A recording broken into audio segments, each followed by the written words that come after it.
The Silmarillion, Chapter 16, of Maeglin. Adhel a Fennel, the White Lady of the Noldor, daughter of Fingolfin, dwelt in the Vrast, with Turgon her brother, and she went with him to the hidden kingdom. But she wearied of the guarded city of Gondolin, desiring ever the longer the more to ride again in the wild lands, and to walk in the forests, as had been her wont in Valinor. And when 200 years had passed since Gondolin was full wrought, she spoke to Turgon, and asked his leave to depart. Turgon was loath to grant this, and long denied her, but at last he yielded, saying, "Go then, if you will, though it is against my wisdom, and I forbid that ill will come of it both to you and to me.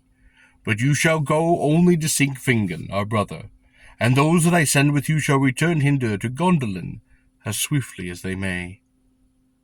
But Azriel said, "I am your sister, not your servant, and beyond your bounds I will go as seems good to me, and if you begrudge me an escort, then I will go alone." Turgon then answered, "I grudge you nothing that I have, yet I desire that none shall dwell beyond my walls who know the way hither. And if I trust you, my sister, others I trust less to keep guard upon their tongues." Turgon appointed 3 lords of his household to ride with Adil, and he bade them lead her to Fingon and Hithlum, if they might prevail upon her. "And be wary," he said, "for though Morgoth be yet hymned in the north, there are many perils yet in Middle-earth, of which the lady knows nothing." Then Adahil departed from Gondolin, and Turgon's heart was heavy upon her going. But when she came to the ford of Bitak and the river Siren, she said to her companions, "Turn now south, and not north, for I will not ride to Hithlum. My heart desires rather to find the sons of Fëanor, my friends of old." And since she could not be dissuaded, they turned south as she commanded, and sought admittance into Doroth. But the march-wardens denied them, for Thingol would suffer none of the Noldor to pass the girdle, save his kinsfolk of the house of Finnefen, and at least of all those that were friends of the sons of Fëanor. Therefore the march-wardens said to Edhil, "To the land of Cellegrum, for which you seek, lady, you may by no means pass through the realm of King Thingol. You must ride beyond the girdle of Milan, to the south or to the north. The speediest way is by the paths that lead east from the Bidak, through Dimbar, and along the north march of this kingdom, until you pass the bridge of Isgildun and the fords of Eros, and come to the lands that lie behind the hill of Himring. There dwell, as we believe, Celegorm and Carafun, and it may be that you will find them, but the road is indeed perilous." Then Ehedel turned back and sought the dangerous road between the haunted valleys of Ered Gorgoth and the north fences of Doriath. And as they drew near to the evil reign of Nan Dangratheb, the riders became enmeshed in shadow, and Eredhel strayed from her companions, and was lost. They sought long for her in vain, fearing that she had been ensnared, or had drunk from the poisoned stream of that land. But the fell creatures of Ungolant that dwelt in the ravines were aroused, and did pursue them, and they hardly escaped with their lives.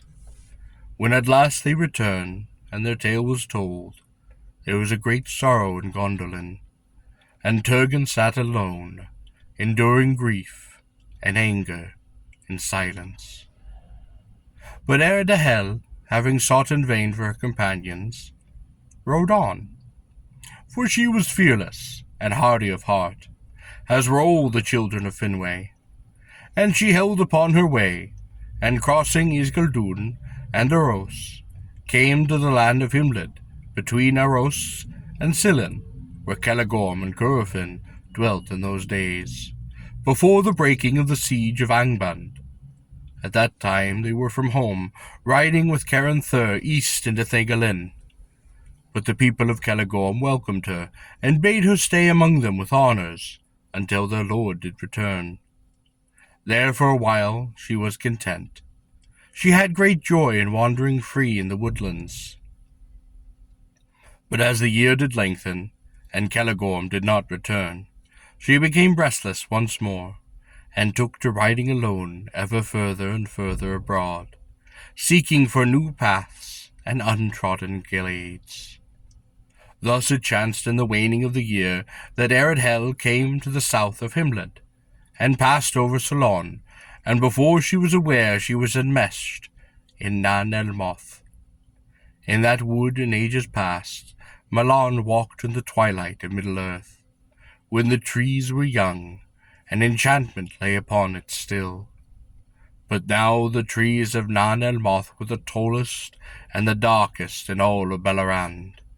There the sun never came, and there Eol dwelt, who was named the Dark Elf. Of old he was of the kin of Thingol, but he was restless, and ill at ease in Doriath. And when the girdle of Maeglin was set about the forest of region where he dwelt, he fled thence to Nan Elmoth. There he lived in deep shadows, loving the night and the twilight under the stars. He shunned the Noldor, holding them to blame for the return of Morgoth, to trouble the quiet of Bellerand. But for the dwarves he had more liking than any other of the elven folk of old, and from him the dwarves learned much of what passed in the lands of the Eldar. Now the traffic of the dwarves down from the Blue Mountains followed two roads across East Bellerand, and the northern way, going towards the fords of Eros, passed nigh to Nan Elmoth, and there Eol would meet the Nogrim, and hold converse with them, and as their friendship grew, he would at times go and dwell as a guest in the deep mansions of Nogrod or Belagust. There he learned much of the metalwork, and came to great skill therein, and he devised a metal as hard as the steel of the dwarves, but so malleable that he could make it thin and supple, and yet it remained resilient to all blades and darts. He named it Galvorn, for it was black and shining like a jet, and he was clad in it whenever he went abroad. But Eol, though stooped by his smith-work, was no dwarf, but a tall elf of a high kin of the Teleri, noble though grim of face, and his eyes could see deep into shadow and dark places. And it came to pass that he saw Eredhel Eärfenil as she strayed among the tall trees near the borders of Nan Elmoth, a gleam of white in that dim land. Very fair she seemed to him, and he begun to desire her, and he set his enchantments about her so that she could not find her way out, but drew ever nearer to his dwelling in the depths of that wood. There was his smithy, his dim halls, and such servants as he had, silent and secret as their master. And when Ardhel, weary with wandering, came at last to his doors, he revealed himself, and did welcome her, and led her into his home, and there she remained, for Eol took her to wife, and it was long ere any of her kin ever heard of her again. It is not said that Eredhel was wholly unwilling, nor was her life in Nan Elmoth hateful to her for many years, for though at Eol's command she much shunned the sunlight, they wandered far together under the stars, or by the light of that sickle moon. Or she might fare alone, as she even would, save that Eol forbade her to seek the sons of Fëanor, or any others of the Noldor. And Eredhil bore to Eol a son upon the shadows of Nan Elmoth, and in her heart she gave him a name in the forbidden tongue of the Noldor, Lomion, that signifies the child of the twilight. But his father gave him no name until he was 12. Then he called him Maeglin, which is sharp glance.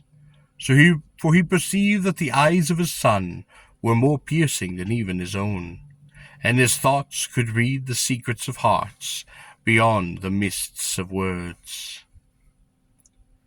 As Maeglin grew to full stature, he resembled in face and form rather his kindred of the Noldor, but in mood and mind he was the son of his father. His words were few save in matters that touched him near, and when his voice had a power to move those that heard him, and to overthrow those that withstood him. He was tall, he was black-haired, his eyes were dark, yet bright and keen as the eyes of the Noldor, and his skin was a cream white.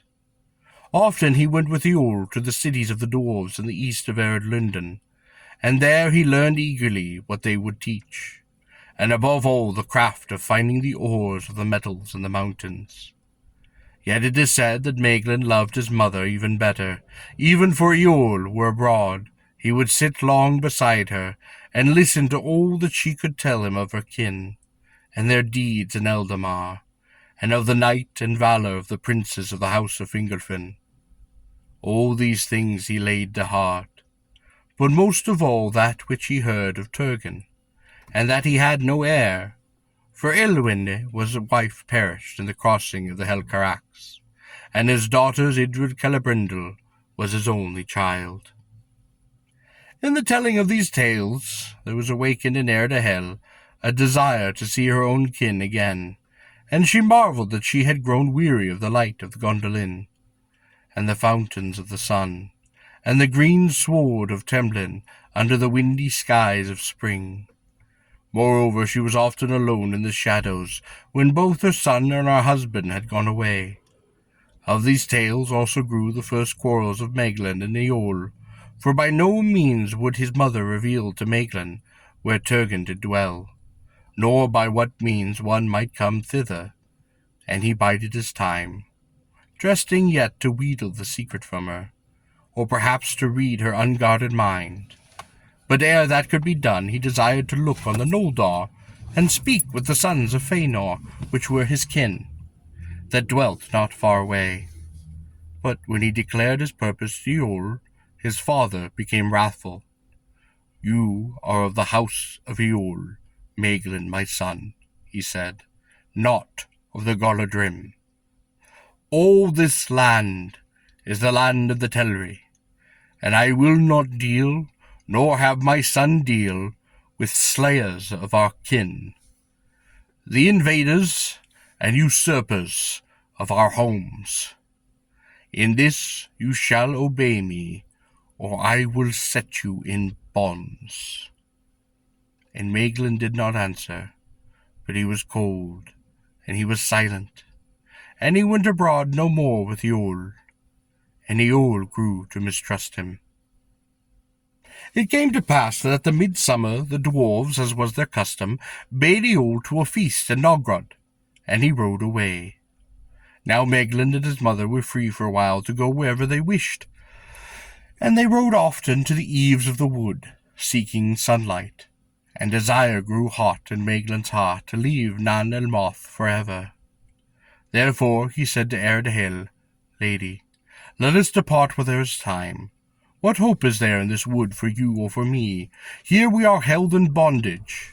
No profit shall I find here, for I have learned all that my father has to teach, or that the Nogrim will reveal to me.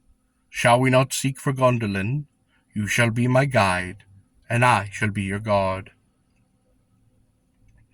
Ered was glad, and looked with pride upon her son, and telling the servants of Eorl that they went to seek the sons of Fëanor, they departed, and rode away to the north eaves of Nan Elmoth. There they crossed that slender stream of Selen, into the land of Himlid, and rode on to the fords of Eros, and so westward along the fences of Doriath. Now Eorl returned out of the east, sooner than Maeglin had foreseen. He found his wife and his son but 2 days gone. So great was his anger and his grief, that he followed after them, even upon the light of day. And as he entered the Himlid, he mastered his wrath, and went warily, remembering his danger. For Celegorm and Curfin were mighty lords, who loved Eorl not at all, and Curfin, moreover, was of a perilous mood. But the scouts of Aglin had marked the riding of Maeglin and Eardhill to the fords of Eros, and Curufin perceived the strange deeds were afoot, came south from the pass, and encamped near the fords. And before Eol had ridden far across the Himlid, he was waylaid by the riders of Curufin, and taken to their lord. Curufin then spoke to Eol. "What errand have you, dark elf, in my lands? An urgent matter, perhaps, one that keeps one so sun-shy, abroad by day?" And Eol, knowing his peril, restrained all the bitter words that arose within his mind.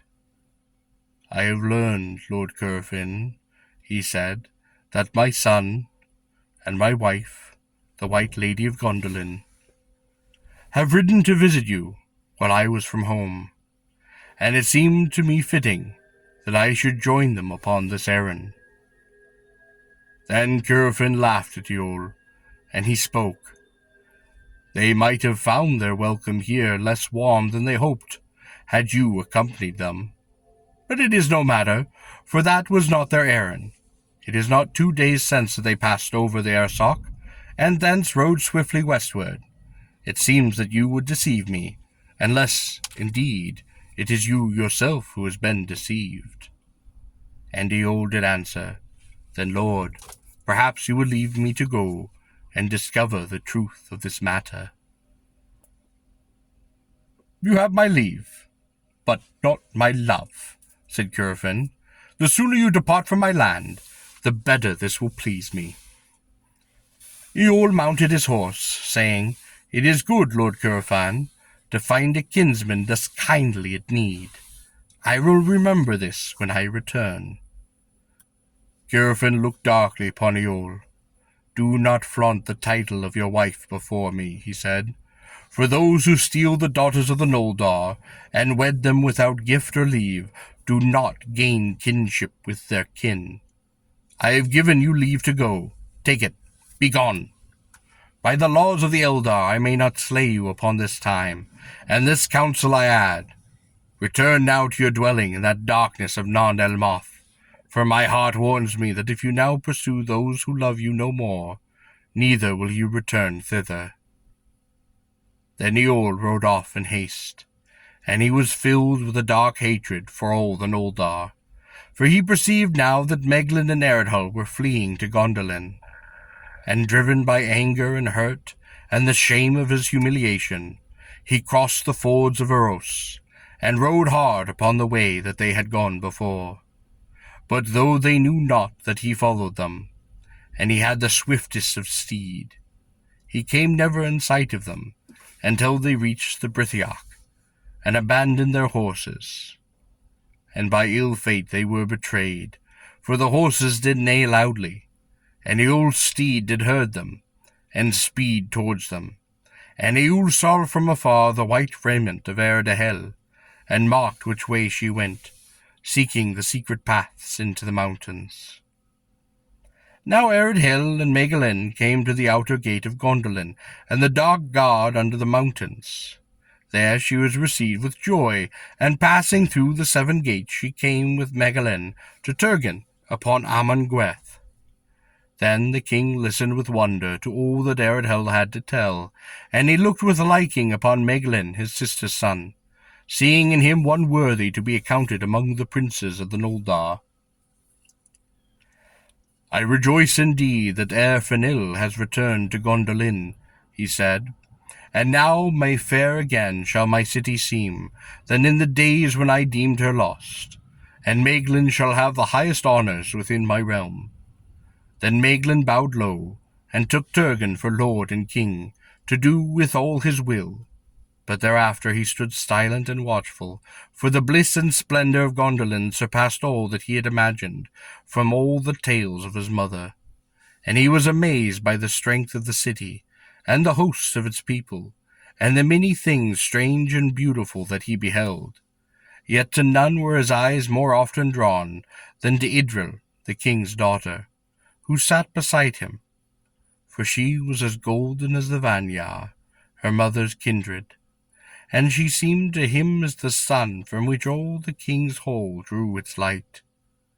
But Eol, following after Eredhel, found the dry river, found the secret path, and so creeping in by stealth he came to the god, and was taken and was questioned.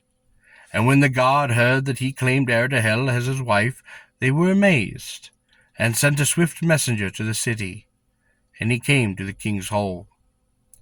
"Lord," he cried, "the gods have taken captive one that came by stealth to Dark Gate. Eol he names himself. He is a tall elf, dark and grim, of the kindred of the Sindar. Yet he claims that Lady Eredhel as his wife, and demands to be brought before you. His wrath is great, and he is hard to restrain, but we have not slain him as your law commands." Then Eredhel then said, "Alas, Eol has followed us, even as I feared. But with great stealth was it done, for we saw and heard no pursuit as we entered upon the hidden way." Then she said to the messenger, "He does speak but the truth. He is Eol, and I am his wife, and he is the father of my son. Slay him not. Lead him hither to the king's judgment, if the king so wills." And it was done, and Eol was brought to Turgon's hall, and stood before his high seat, proud and sullen. Though he was amazed no less than his son at all that he saw, his heart was filled more with anger and with hate of the Noldor. But Turgon treated him with honor, and rose up and would take his hand. And he said, "Welcome, kinsman, for so I hold you. Here you shall dwell at your pleasure, save only that you must here abide, and depart not from my kingdom. For it is my law that none who finds the way hither shall ever depart." But Eol withdrew his hand. "I acknowledge not your law," he said, "nor right have you or any of your kin in this land to seize realms or to set bounds, either here or there. This is the land of the Teleri, to which you bring war and all unquiet, dealing ever proudly and unjustly. I care nothing for your secrets, and I came not to spy upon you, but to claim my own, my wife and my son. Yet if in Eredhel, your sister, you have some claim, then let her remain. Let the bird go back to her cage, where soon she will sicken again, as she sickened before. But not so, Maeglin. My son you shall not withhold from me. Come, Maeglin, son of Eol, your father commands you. Leave the house of his enemies and the slayers of his kin, or be accursed." But Maeglin answered nothing.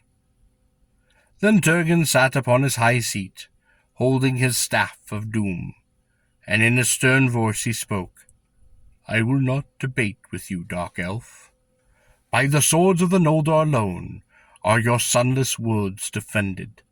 Your freedom to wander there wild you owe to my kin, and but for them long since you would have labored in Tholtrum in the pits of Angband. Here I am king, and whether you will it or will it not, my doom is law. This choice only is given to you, to abide here or to die here, and so also for your son." Eol then looked into the eyes of King Turgon. He was not daunted. He stood long without word or movement, while a still silence fell upon the hall. And Eredhel was afraid, knowing that he was perilous. Suddenly, swift as a serpent, he seized a javelin that he had held beneath his cloak, and he cast it at Maeglin, crying, "The second choice I take, and for my son also. You shall not hold what is mine." But Eredhel sprang before the dart, and it smote her, and Eol was overborne by many, and set upon in bounds, and led away, while others tended to Eredhel. But Maeglin looked upon his father, and was silent. It was appointed that Eol should be brought upon the next day to the king's judgment, and Eredhel and Idril moved Turgon to mercy. But in the evening Eredhel sickened, though the wound had seemed little, and she fell into darkness. And in the night she passed, for the point of the javelin was poisoned, though none knew until it was too late. Therefore, when Eol was brought before Turgon, he found no mercy, and they led him forth to the Carragdur, a precipice of black rock upon the north side of the hill of Gondolin, there to cast him down from the sheer walls of the city. And Maeglin stood by, and said nothing. But at the last the old cried out, So you forsake your father and his kin. O you ill-gotten son, here shall you fail for all your hopes, and here may you yet die the same death as I. Then they cast the Yule over the Carragdur, and as he ended, and unto all in Gondolin it seemed just. But Idril was troubled, and from that day she mistrusted her kinsman. But Maeglin prospered, and grew great among the Gondolirim, praised by all, and high in the favour of Turgon. For if he would learn eagerly and swiftly all that he might, he had much also to teach. And he gathered about him all such as he had the most bent to smithcraft and to mining. And he sought in the Erkarath, which are the encircling mountains, and found rich lodes of ore, of diverse metals. Most he praised the hard iron of the mine of Anghabar, in the north of the Erkareth, and thence he grew a wealth of forged metal, and of steel, so that the arms of the Golondarim were ever made stronger and more keen, and that stood them in good stead in the days to come. Wise in counsel was Maeglin, and wary, and yet hardy and valiant at need. And that was seen in after days, for when in the dread year of the Ninnereth Erendhad, Turgon opened his leaguer, and marched forth to the help of Fingund in the north. Maeglin would not remain in Gondolin as regent of the king, but went to the war and fought beside Turgon, and proved fell and fearless in battle. Thus all seemed well with the fortunes of Maeglin. He had risen to the mighty among the princes of the Noldor, and greatest save only in the most renowned of the realms. Yet he did not reveal his heart. And though not all things went as he would, he endured it in silence, hiding his mind so that few could read it, unless it were Idril Celebrandal. For from his first days in Gondolin, he had borne a grief ever worsening, that robbed him of joy. He loved the beauty of Idril, and he desired her, and without hope. The Eldar wedded not with kin so near, nor ever before had any desire to do so, and however that might be, Idril loved Maeglin not, and knowing his thoughts of her, she loved him the less, for it seemed to her a thing strange and crooked in him, as indeed the Eldar ever since had deemed it, an evil fruit of the kinslaying, whereby the shadows of the curse of Mandos fell upon the last hope of the Noldar. But as the years passed, still Maeglin watched Idril, and waited, and his love turned to darkness upon his heart, and he sought the more to have his will in other matters, shirking no toil or burden, if he might therefore have power. Thus it was in Gondolin, and amid all the bliss of that realm, while its glory lasted, the dark seed of evil was shown.